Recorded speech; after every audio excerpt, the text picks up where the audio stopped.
Today we have a massive story that basically shows the journey of a guy deciding if he should turn to the that guy side. OP attempts to use role-playing as a way to show him that maybe being that guy is not worth it in the long run. Let's throw another log on the fire. This story happened a few years ago on League nights at my local game store.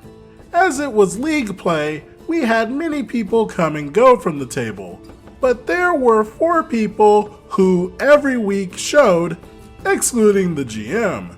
Tom, a mighty dwarven paladin who, though far from his people, held their honor with every step and protected the party to his last breath.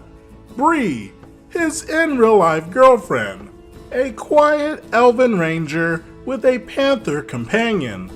Lastly was Larry, a halfling who could bend reality to his whim, and the most powerful of magic families' blood ran through his veins. I played a character concept I had had in mind for a while. More on that later.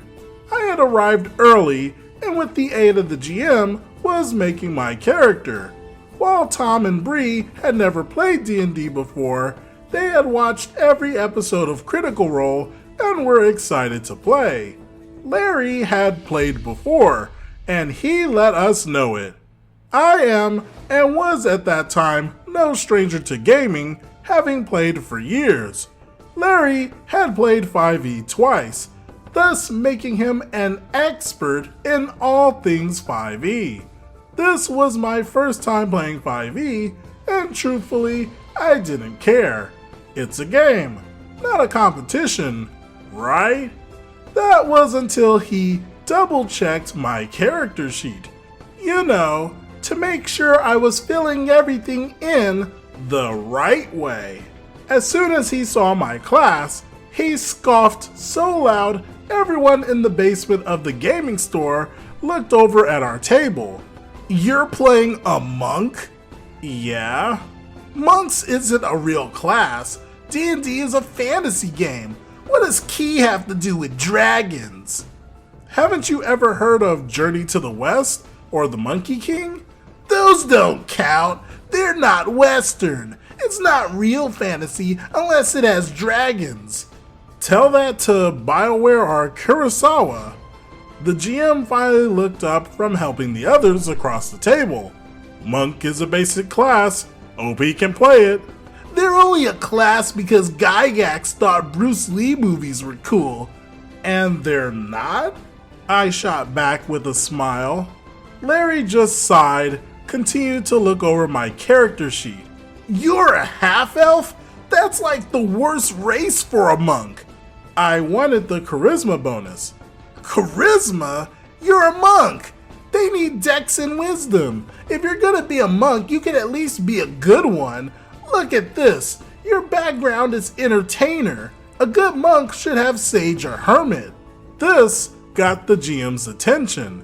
He looked over at my character sheet as I explained, me, the character's name, was raised in a circus.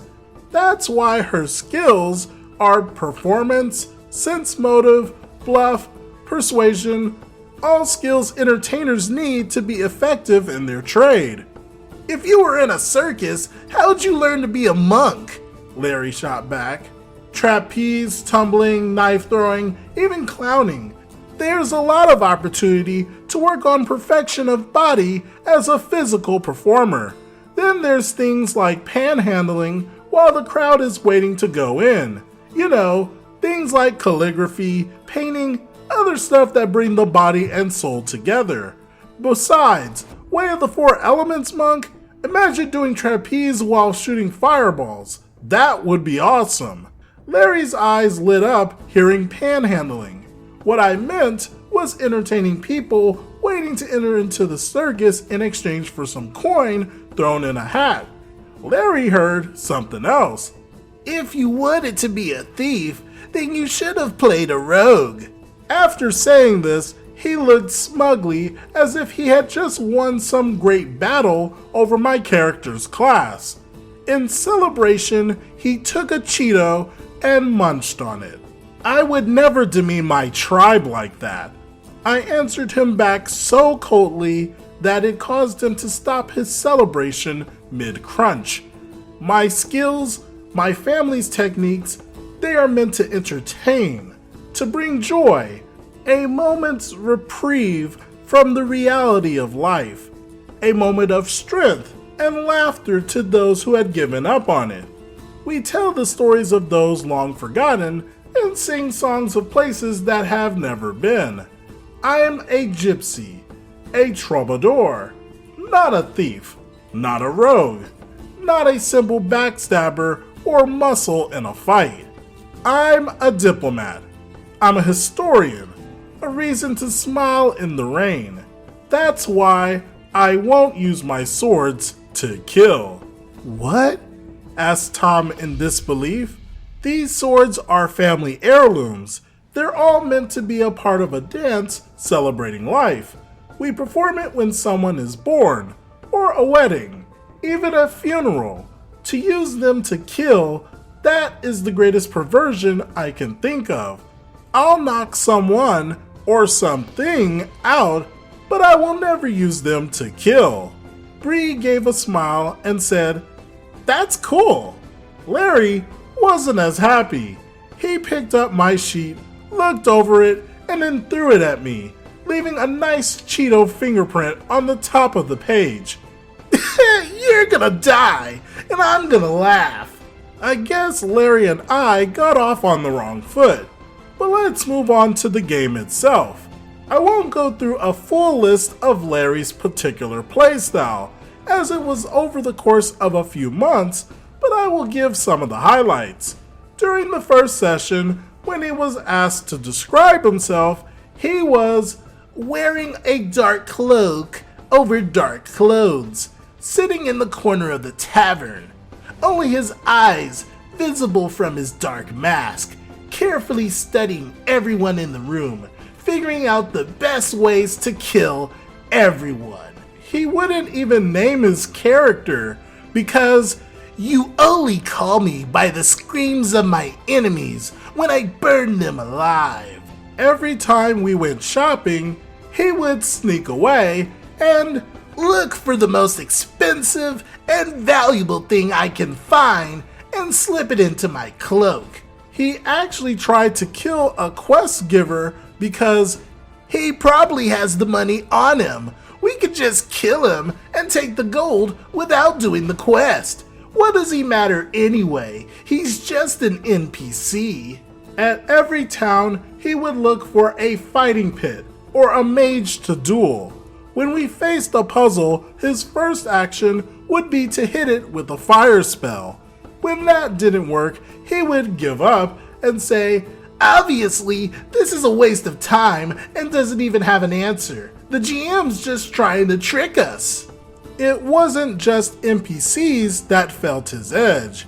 He also made his displeasure towards my character felt.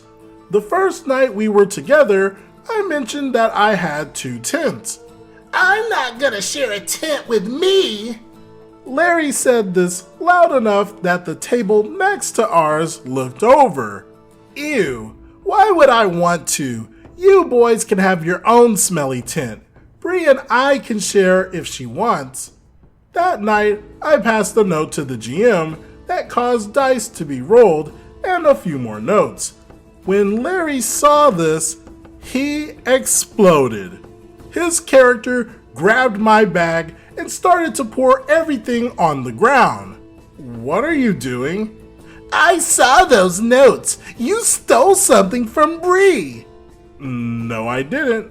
"Sure you didn't. That's what we get for having a gypsy. All gypsies are thieves." After a few seconds of looking, and it became apparent that me hadn't taken anything, he then said, "You planted it on her." She looked through her bag, and sure enough, I did plant something on her. Those notes and rolls had been for the quality of a charcoal drawing me had done of her the day before while writing, and slipping it in her bag while she was asleep. She thought it would make a nice surprise after a hard day of travel.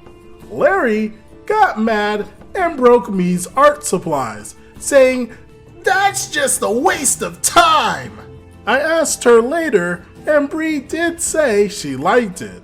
Later, on another night, when it was Me's turn to take watch, he woke her by throwing water on her.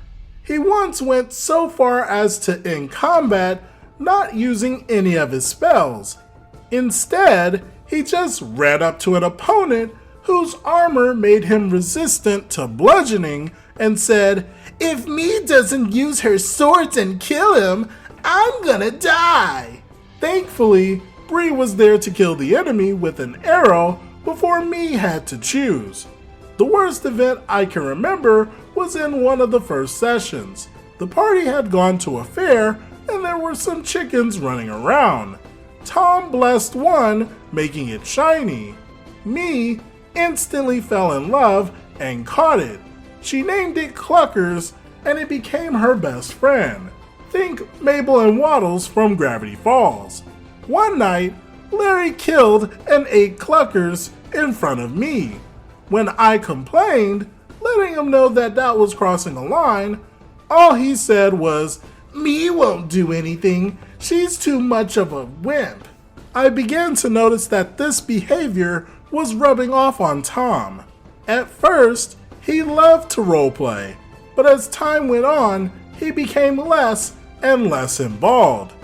Bree and I would go shopping, and Larry would say, "I only take things from those that I kill." Suddenly, Tom refused to go shopping too. When Bree bought a treat for her companion, he berated her. "What did you do that for? It's only an animal companion." Bree and I went to the temple of his god to pray, asking if he wanted to join. He refused and said, "I think I'm gonna look for the fighter's pit." Larry was proud and clapped him on the back. Larry began making comments to Tom outside of the game. At first, Tom and Me had a bit of a strained relationship. Me was flighty, not idiotic or ADHD or flirty, but she liked to draw and to sing, to tell stories and to juggle. Tom didn't. His character was stoic, dignified, pragmatic. Despite me looking up to him as a big brother / little sister relationship, he tolerated her. It didn't take much for Larry to have an effect.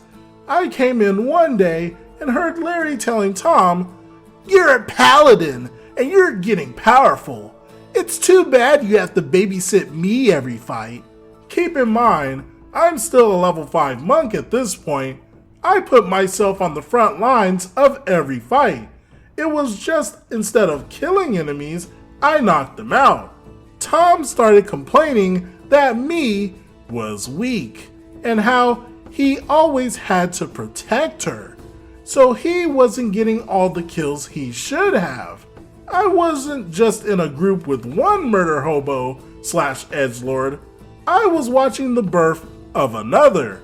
The worst part was there was nothing I could do but wait. Thankfully, I didn't need to wait too long. We were on the way to Tom's home city for some R&R. His sister was getting married, and to me, that would mean one thing: party. Something I haven't mentioned was that Tom was deep into his character's family.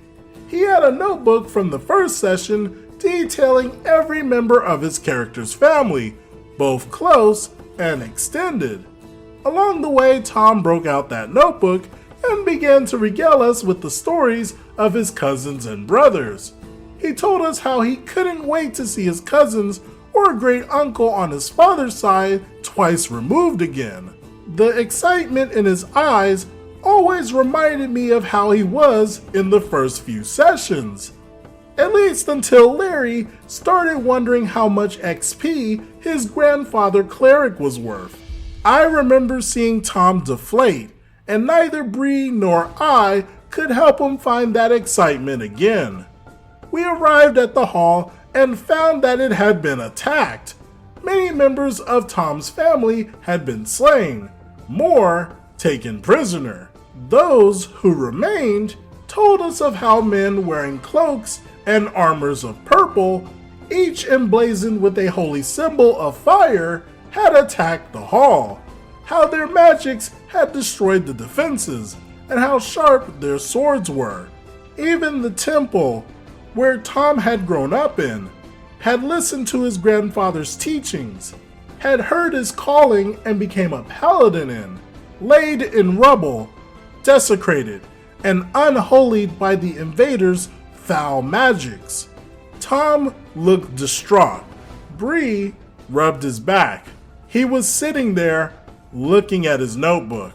So where's their gold? Where's their what? Well, if all the guards are killed and taken prisoner, we can just grab their gold and no one will stop us. I just shook my head as everyone stared at Larry, surprised. Given how he had been acting all adventure, I wasn't shocked, but somehow they were. There is no gold. It's been taken. Well, I guess we need to find them so we can get it. And what are we gonna do when we find them? Attack them, obviously. He said it like it should have been obvious to anyone. In fairness, that was what I expected him to say. Good idea. Attack what we have been told are hundreds of powerful enemies in an entrenched position. Let's see how that goes for you. So what do we do then? Tom asked, his first words since we got there. Send me in. And what are you gonna do? Sing for them? Yes. Sure, why not? You've been useless this entire time. Why start being helpful now? I ignored him and focused on Tom. This was his family after all, and he should have the final say. Do you have your family's allies and friends in your journal? Yeah. Go get them and be back in 3 days. I'll go in saying that I'm an entertainer and I'm here to entertain the soldiers. While inside, I'll get the information, find out where they're located, how many there are, and where your family is being held, and come back with that knowledge. Meet me here, pointing at a place nearby. I guess I'll go with you. Someone needs to keep the kids safe. He actually called me a kid. Great, and I'll start meeting with your family's allies. Okay, Larry, what are you gonna do? I think I'll hit the fighter pits. They've been destroyed. The city was just attacked. That was the GM's reply, and I admit I snickered a little bit. Rather than doing anything useful, such as rebuilding or going with Bree, he decided, I'll just be sitting in a corner, judging the best way to kill anyone I see. Tom and I went on the hunt for any patrols, and within a few hours had found one. 2 men on horses, heavy purple armor, and great swords, flaming marks on their armors and cloaks. Halt! Who goes there? Tom started to ready his weapon when I stopped him. Calm down, I got this. I put up my hands and pose. I am Lady Michelle of Purswin, and this is my traveling companion Tom. I believe you, my strong, handsome soldiers, have caught us. I informed the soldiers that I am a traveling entertainer, and have heard the tale of a great and powerful army in the area, and have decided to give them a free show. Like they're gonna fall for that? You're a monk. What are you gonna do? Punch them? No, I'll sing and dance and do some tumbling. I have the entertainer background, remember? We were level 5 or 6 at this point, so it had been a while since the first session. In his defense, he may have genuinely forgotten that. I then say to the GM, these are men who have presumably been away from their homes for a long time. Judging by how this is the first time we've heard of the light, this means that there's a good chance it comes from a distant land. Also, they've just been through a battle where even victory is a traumatic event. They could probably use some actual entertainment for their morale, like a USO show. That's stupid! Now, I had known that the GM was a therapist, so he had studied psychology. What I didn't know was that he was also a former Marine who served in the first days of the Iraq/Afghanistan war. After a moment thought, he said, "I can see them doing it, provided you can give them a good enough show. They'll ask to see what you can do, so roll me a perform check." One roll later, Tom and I are brought back to their camp, not as prisoners, but rather guests. Unarmed and under constant watch, but guests all the same. The GM described how over the next 3 days we were given the VIP treatment. Nice accommodations, good food, even fresh costumes and makeup and jewelry, which I later checked and found out a lot was taken from Tom's family, and those that weren't, I did my best to find the owners of and return to later. And everything else that comes with it. I was doing 2 shows a day, each getting more and more of an audience and a larger venue to play in. At first, a shack, but by the end, the mess hall. A few of the soldiers even asked me to pose for paintings, of course, which I happily signed for them after. I won't lie, I was enjoying the attention both as player and character. This was what I had built me for, after all, and I was actually able to play her doing it. Great, you're in there. Now what? It's not like you're just gonna be able to walk around. This has been a colossal waste of time. We should have just killed the dwarves while they were weak, taken their money, and moved on. You know what? You're right. They won't just let us walk around. Nodding over to Tom.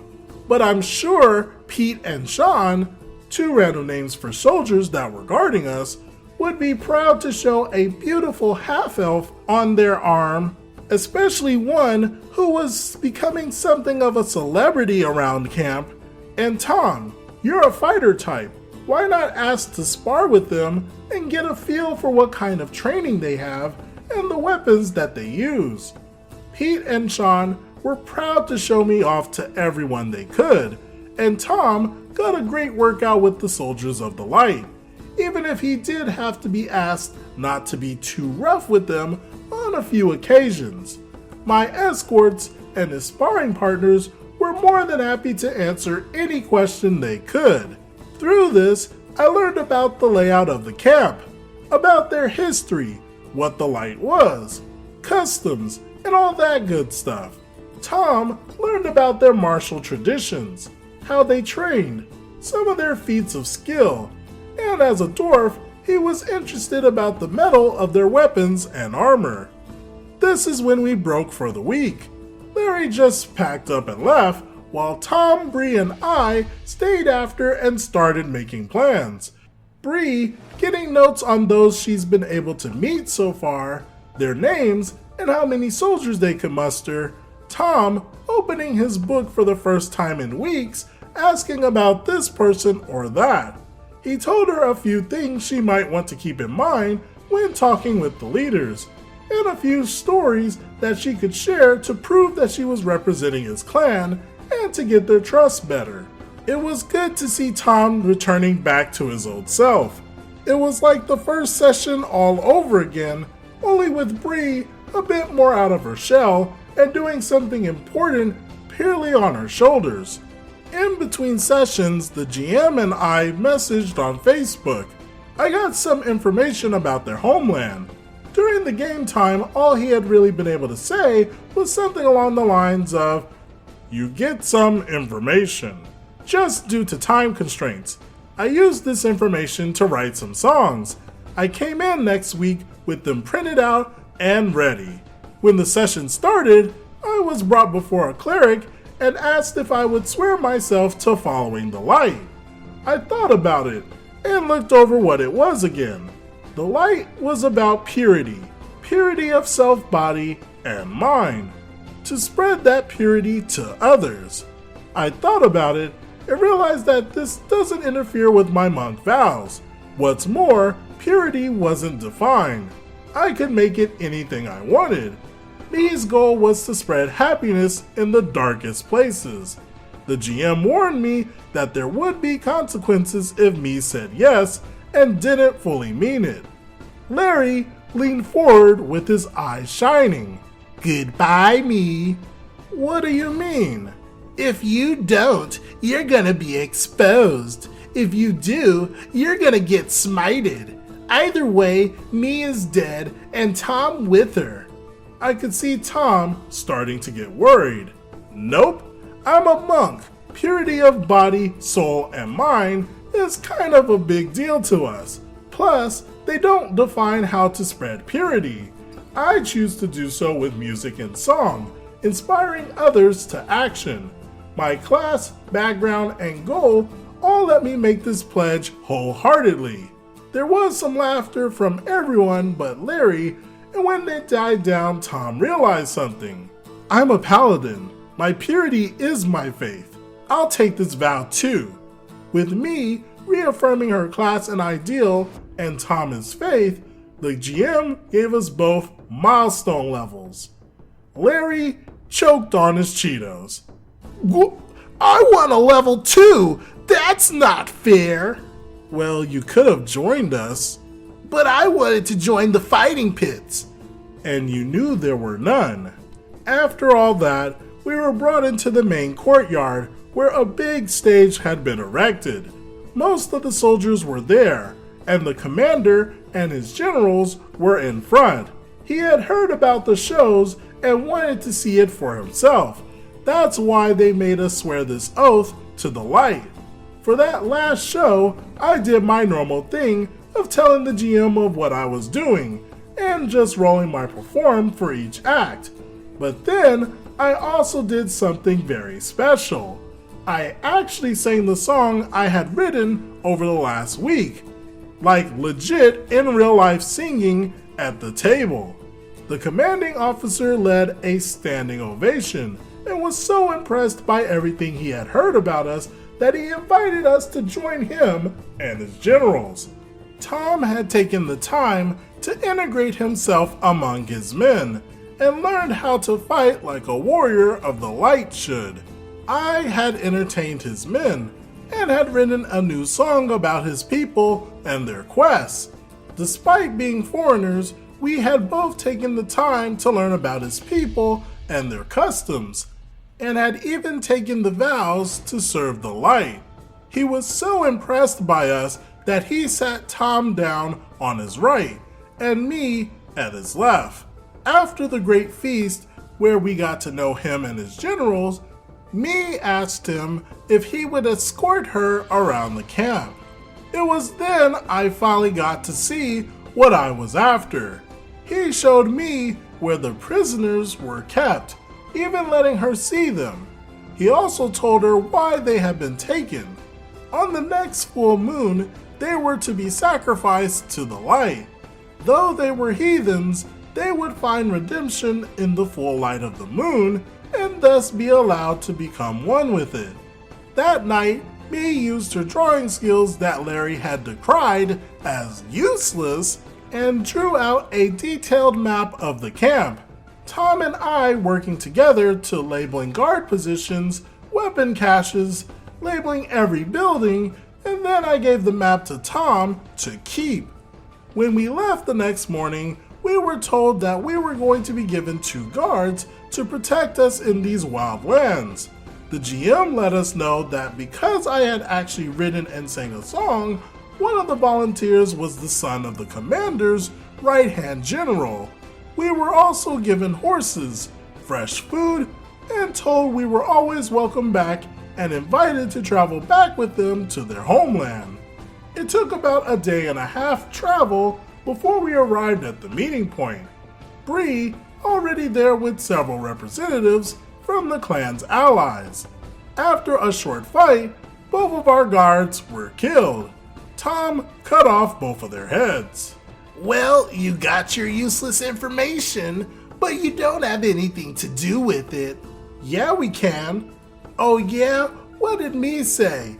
Hundreds of well-armed soldiers in entrance position? Still true. We should just attack it. What if they weren't in their camp? How are you gonna do that? Sing to them again? No, but they trust me.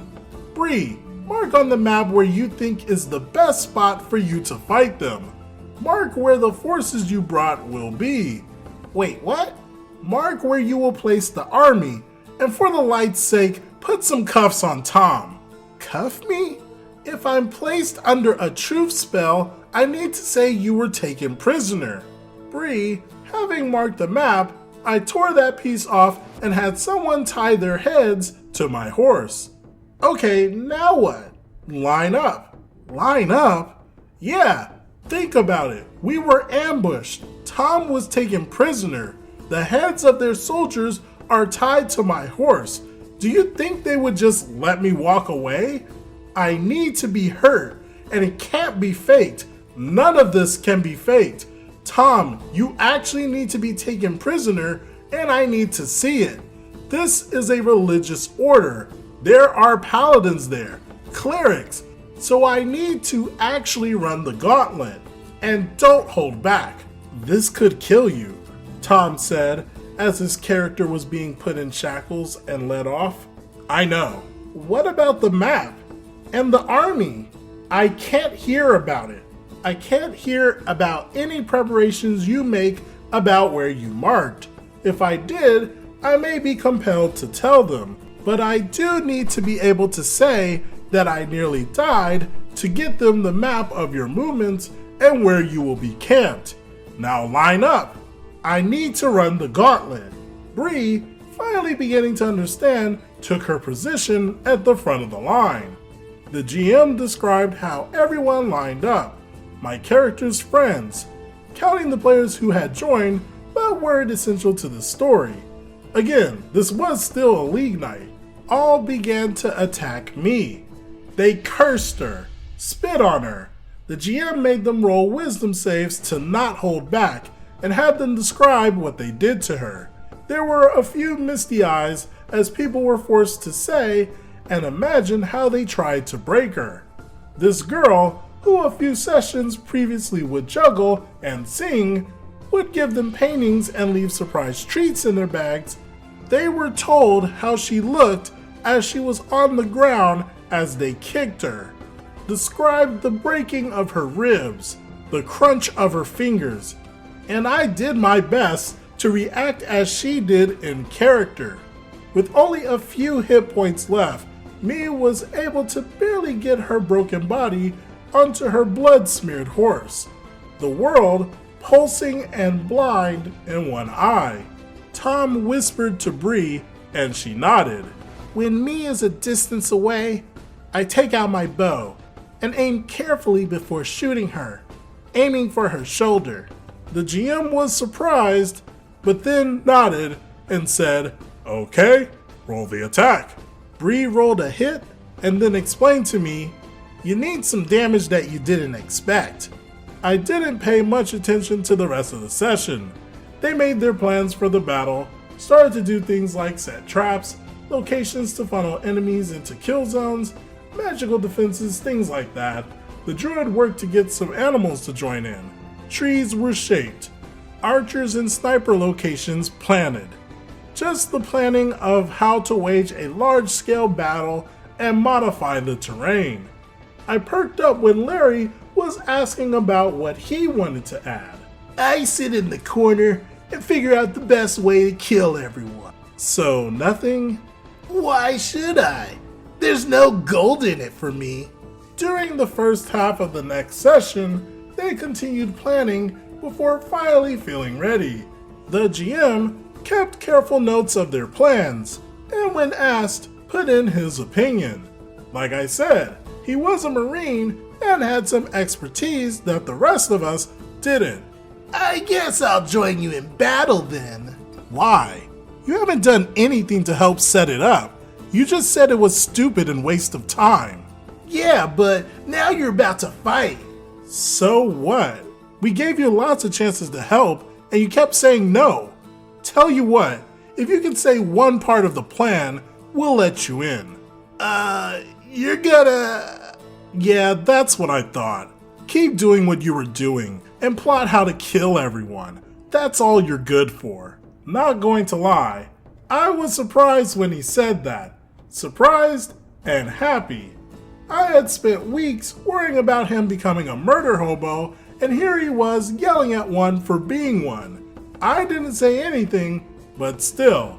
Larry sat back, arms crossed, glaring at everyone. We picked up with me arriving at the camp.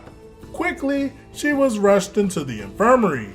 The doctors began to patch her up, cleaning her wounds and bandaging her. Soon, word reached the commander. He and a few generals and his high cleric came to visit her and find out what happened. The cleric gave enough healing for her to speak and placed her under a truth spell, just as I had feared. The GM called for a wisdom save. Beaten, broken, and traveling for days using every ounce of her strength, just trying to hold on to the horse with an arrow in her back, she failed. After telling about the ambush, how valiantly his soldiers had fought to keep them safe despite being overwhelmed, weeping a little at their loss, she spent days with them, knew their names, the names of their family, their songs, so she did feel some sadness, and that she was forced to run a gauntlet. She spoke with what pride she could that she was able to take this, to hold on to it despite everything, and gave him the map. Seeing the map, realizing what the markings meant instantly, the general, who had lost his son, the right hand of the commander, demanded that he'd be allowed to take the army and wipe out the last of the resistance and get revenge for the death of his son. Spoken under a truth spell and Me's broken body as further evidence, the commander gave permission, deciding to stay back to be with me. Though outnumbered, the forces we had managed to assemble had been able to prepare the battlefield well. The enemy soldiers didn't have an idea of what they were walking into before it was way too late. The general, too struck with fresh grief and anger, neglected a comprehensive battle plan, ordering a frontal assault. The result was all but expected. What I didn't know was that Tom had taken a small group and made their way into the camp. With the map of the guard locations and knowing the weakness of their armor, they were able to put up a good fight. Tom made his way to the infirmary. Inside, the commander had become more aware of the noise. He stood and went to the door, taking out a flaming sword. He looked back at me, still on her bed. "I'll protect you," he promised. At this point, I passed the note to the GM. He continued from Tom's perspective. "You kick in the door. The commander stands in front of you, his armor glistening in the torchlight, which, as you know, increases his strength. A flaming sword in one hand, in his other, summoning a ball of light. He raises his sword, readying the blow, and then you hear the sound of a crack as he falls to the floor, neck broken, a look of shock on his face. Standing behind him, you see me. She is wrapped in bloody bandages, the left side of her face swollen, every breath laboring, causing her pain, barely able to stand. I speak up. "Let's go. Save your family." She takes one step and collapses unconscious. The aftermath. When Me awoke, she was back in Tom's hometown. He had arranged for her to become an honorary part of his family. Not his clan, his family. For their valor and bravery, risking their lives without promise of reward, Me and Bree were given honorifics by several of the clans and tribes at the battle. We grieved with those who had lost, and celebrated with the victors, some more exuberantly than others. It's hard to cheer loudly with a broken face or to dance with a broken leg, not to mention raise a flagon using an arm that has an arrow in it. In accordance with their beliefs, we burned the bodies of those who followed the light under a full moon. Tom's, and now me's, cleric grandfather led a massive prayer that their souls find redemption and peace in death. This was done over Larry's grumbling, but Tom and I refused to let it be any other way. After all, we were now sworn to the light, too. Things came to a head when it was time for XP. We were given milestone levels, and the GM gave me some extra XP. Why does me get bonus XP? She didn't even do anything. If she gets bonus XP, I want it too. No, what me did was roleplay, which is more than I can say for you. Tom yelled back, legit yelled. You don't roleplay, you roll dice. That's not what I imagine gaming when I listen to Critical Role. And honestly, it's kind of boring. If you don't like it, no one is forcing you to be here. All you've done is sit in the corner and complain how saving my family was a waste of time. At least me and Bree did something. We never did see Larry after that. Tom, Bree, and I continued gaming together for 3 or 4 more months before a life step happened and they had to move. I still keep in touch with Tom, and last I heard, he is now running his own adventure during League nights. Bree and him are also still happily together. I'm happy that good role-playing triumphed over that guyness, and there was a nice campaign story in there instead of worrying about what would derail everything. If you stayed this long, I truly appreciate you, dear listener. I know I do a lot of horror stories, and sometimes it wears people out.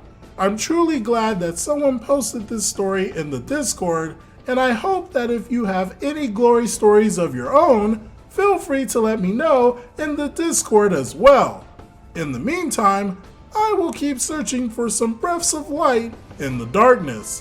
What do you all think about this situation overall?